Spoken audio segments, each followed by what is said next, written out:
আংটি নিয়ে সে বিক্রি করে ফেলবে। তো এখন যারা দেখেছিলেন তারা মনে মনে ভাবতেছে যে মওলা আলীকে নিয়ে রাসূলুল্লাহ সবসময় ফাজাইল এবং মানাকিব বয়ান করেন, ওনার প্রশংসা করেন, আজকে কি বলবো আপনার প্রাণপ্রিয় আলী তো নামাজই হয়নি, কেন উনি নামাজের মধ্যে নড়াচড়া করছিল, নামাজের মধ্যে অন্য কাজ করেছে। এই কথা কি বলার জন্য রাসূলের কাছে কি যখন বলছে রাসূলুল্লাহ বলেছিলেন খামোশ। আপনারা আমাকে জিজ্ঞেস করতে পারেন রাসূলুল্লাহ কি এইভাবে বলেছেন? হ্যাঁ, এভাবে বলেছেন, থামো, আল্লাহর ওহী হচ্ছে। তখন রাসূলুল্লাহ বলেছেন আল্লাহু আকবার, আল্লাহু আকবার। উনি নামাজ বলে ইয়া রাসূলুল্লাহ, বলে তোমরা বলতেছো আলী দোষ, আল্লাহ বলতেছে আমি খুশি হয়েছি, আজকে আমার আধিপত্যের অধিকার তাকে দিয়ে দিলাম। সেই দিন প্রাপ্ত হয়েছেন তিনি বিলায়েতের মানসাবের সে শ্রেষ্ঠত্বের মালিক। দুনিয়ার মধ্যে খেয়ানত ছাড়া মানুষের কল্যাণ করার জন্য যদি কোনো ব্যক্তিত্ব মুহাম্মাদি ধর্মের মধ্যে যদি কাউকে আল্লাহ বেছে নিয়েছেন, তার নাম হচ্ছে সাইয়েদনা আমিরুল মুমিনিন আলী ইবনে আবি তালিব আলাইহিস সালাতু ওয়াস সালাম।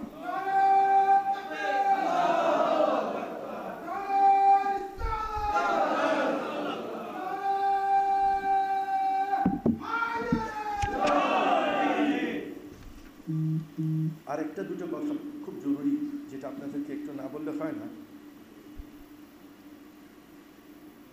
ওনার ফাজিলতের মধ্যে রাসূলুল্লাহ বলেছেন, যেহেতু আপনারা রাসূলুল্লাহর বাণীকে বিশ্বাস করেন, মানেন ঈমান হিসেবে, আলী মাল হক ওয়া হাক্কু মাল, আল্লাহুম্মা আদিল আল হাক্কা আলিয়ান হাইসুদা। আলী হকের সাথে, হক আলীর সাথে, হে আল্লাহ হককে সেদিকে রাখো যেদিকে আলী আছে। আলিউ মাল কুরআন ওয়া কুরআন মা আলী লান ইফতারিকা হাত্তা ইয়ারদা আলাইয়াল হাউস। আলী কোরআনের সাথে, কোরআন আলীর সাথে, কোরআন আর আলী এমনভাবে সম্পৃক্ত যে এরা একজন আরেকজন থেকে পৃথক হবে না হাউজে কাউসারে না পৌঁছা পর্যন্ত। তার মানে পুরা হেদায়েতের কাজ এই আলী করছে। তাহলে এখানে আপনি কি পেলেন? হকের ব্যাপারে যার অস্তিত্ব কায়েম করে দিয়েছে রাসূলের আরবি জবান, সেটা হচ্ছে হক আলী, তারপরে কোরআন আলী। আচ্ছা, এগুলি আপনি আজকে জানতে চান আমার থেকে, বা পড়ে জানতেছেন 1400 বছর, এগুলি যাদের সামনে বলা হয়েছে ওরা জানে না, জানতো না। তো আজকের ঘটনাটা জানেন আপনি, যে 19 রমজান মুবারক ফজরের নামাজ কোথায়? রমজান মাসের নাজাতের 10 দিনের সেই সময়ের নামাজ, সকালবেলা ফজরের নামাজ। আর নামাজ কে পড়তেছে? চতুর্থ খলিফা হযরত আলী ইবনে আবি তালিব। কে? খলিফাতুল মুসলিমিন আপনারা বানিয়েছেন।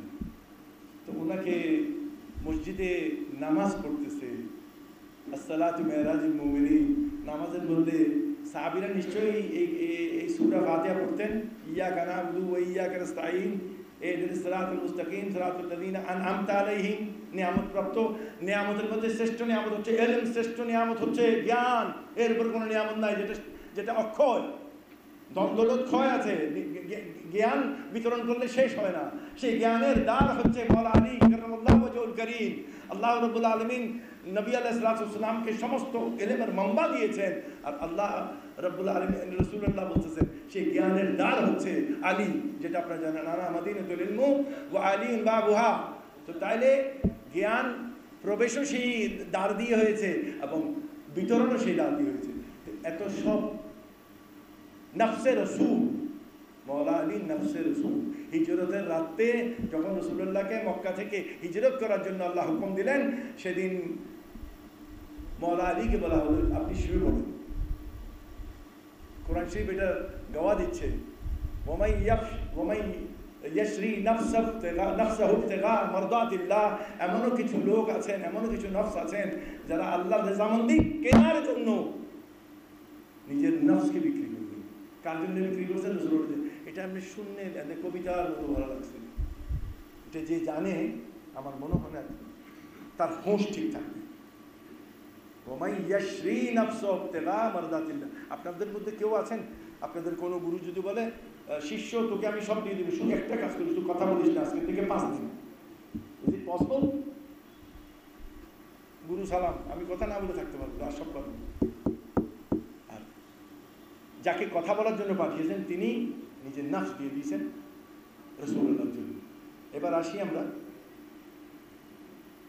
এই মওলা আলী আলাইহিসসালামের মতো এরকম ব্যক্তিত্ব, হাদিয়ে দ্বীন মিল্লাত, আমাদের এখানে সবার জন্য লেখা হয় না এগুলি, এগুলি ওখান থেকে পাওয়া যায়, ওটার সিলসিলা কিছু। তো মূল কে ছিল?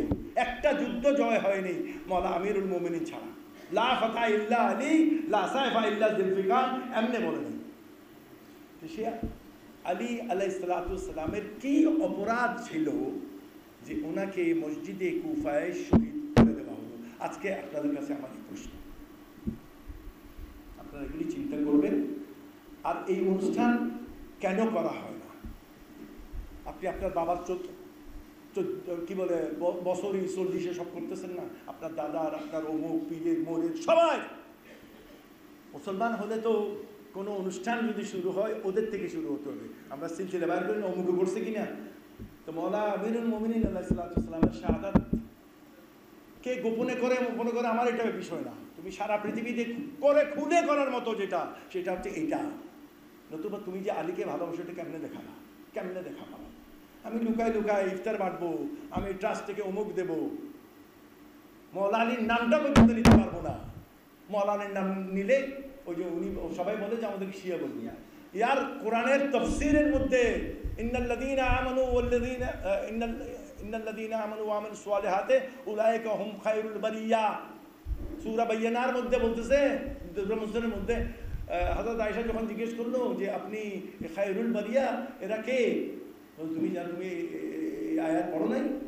তো তখন বলতেছে হযরত আলী কাররামাল্লাহু ওয়াজহু বাবুল ইলম মসজিদে নববীতে প্রবেশ করছিলেন, তখন বলতেছে ইয়া আলী আনতা খায়রুল বারিয়া ওয়া শিয়াতুকা মিন ইয়াউমিল আখিরা, তুমি এবং তোমার অনুসারীগণ বিজয়ী।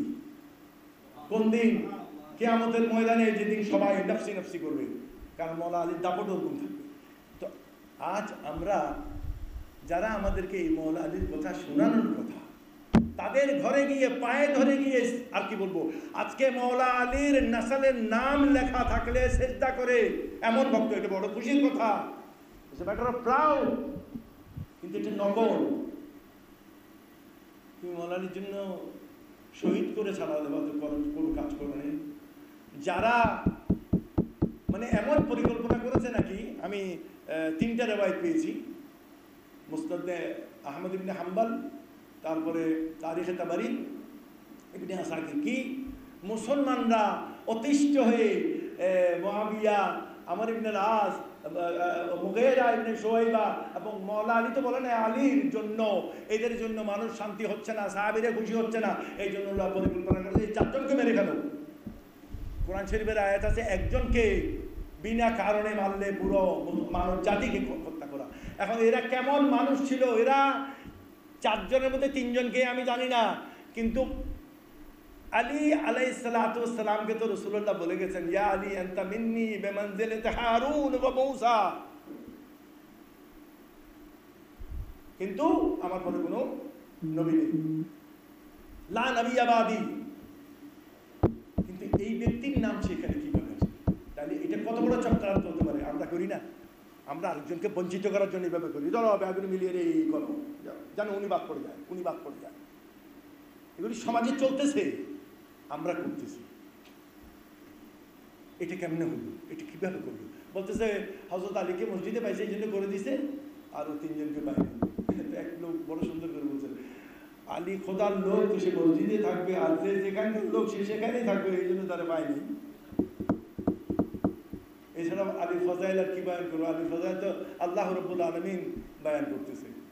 তো এগুলির জন্য এই যে আমাদের এখানে বেলায়েত নিয়ে যে কথাগুলি বলে, আমি 40 বছর এগুলি শুনেছি। আমি আপনারা আজকে কম্পিউটারের যুগে এই মোবাইল ফোন দিয়ে সারা পৃথিবী অ্যাকোয়ার করতেছেন, রাইট কিনা? আপনার একটা বন্ধু আছে, আপনি জিজ্ঞেস করলেন তোমার ওখানে মার্কেট ভ্যালু কী আছে, 1 সেকেন্ডে জানতেছেন না? তো আজকে এই বিলায়েতকে বোঝানোর জন্য কোরআন শরীফে একটা আয়াত আছে, মুসলমান যখন দিন থেকে উল্টো হয়ে যাবে, ফিরে যাবে, তো তখন আল্লাহ বলতেছে আমি একটু গোত্র নিয়ে আসবো, আমি একটু কম নিয়ে আসবো যারা সারা পৃথিবী বিজয় করবে, মুখ ফিরাবে না। তো আজকে আমাদেরকে শুধু শিখাইছে আমরাই মুসলমান আর সবাই কাফের, আর আমাদের এখানে ইসলামের আদর্শবানকে এটা জানা বড় মুশকিল। কারণ এখানে 40-50টা ফেরকা আছে, সবাই বলতেছে আমি হক আর আপনি জাহান্নামী।